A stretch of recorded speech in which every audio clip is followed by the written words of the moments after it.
রাহাত, আমি তোমাকে 100 বার বলেছি যে তুমি কেন বেডশিটের উপর টাওয়েল রেখেছো আবারও, তারপর ভেজা টাওয়েল। উফ, কি হয়েছে আয়শা, বলো তো একটু আমাকে। তুমি দেখতে পাচ্ছ না যে বেডশিটটা ভিজে গেছে, নষ্ট হয়ে গেছে? নষ্ট হয়ে গেছে কি পচে গেছে? হ্যাঁ ভিজে গেছে তো শুকাবা। ঠিক আছে, কতবার করা যায় রাহাত? হাজার বার করলে হাজার বার শুকাবা তুমি, কারণ তুমি আমার ভাই।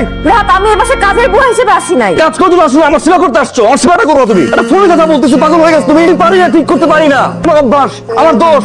আমাকে চেঞ্জ করবা, কল করো। আমি অতিষ্ঠ হয়ে গিয়েছি তোমার উপর, তোমাদের সবার উপর। আমার 33 বছর বয়স, যা আমি শুরু থেকে প্র্যাকটিস করে আসছি, তা আমি 3 দিনে চেঞ্জ করতে পারবো না। ভাইয়া, আপনি কি রাহাতের কোনো খবর জানেন?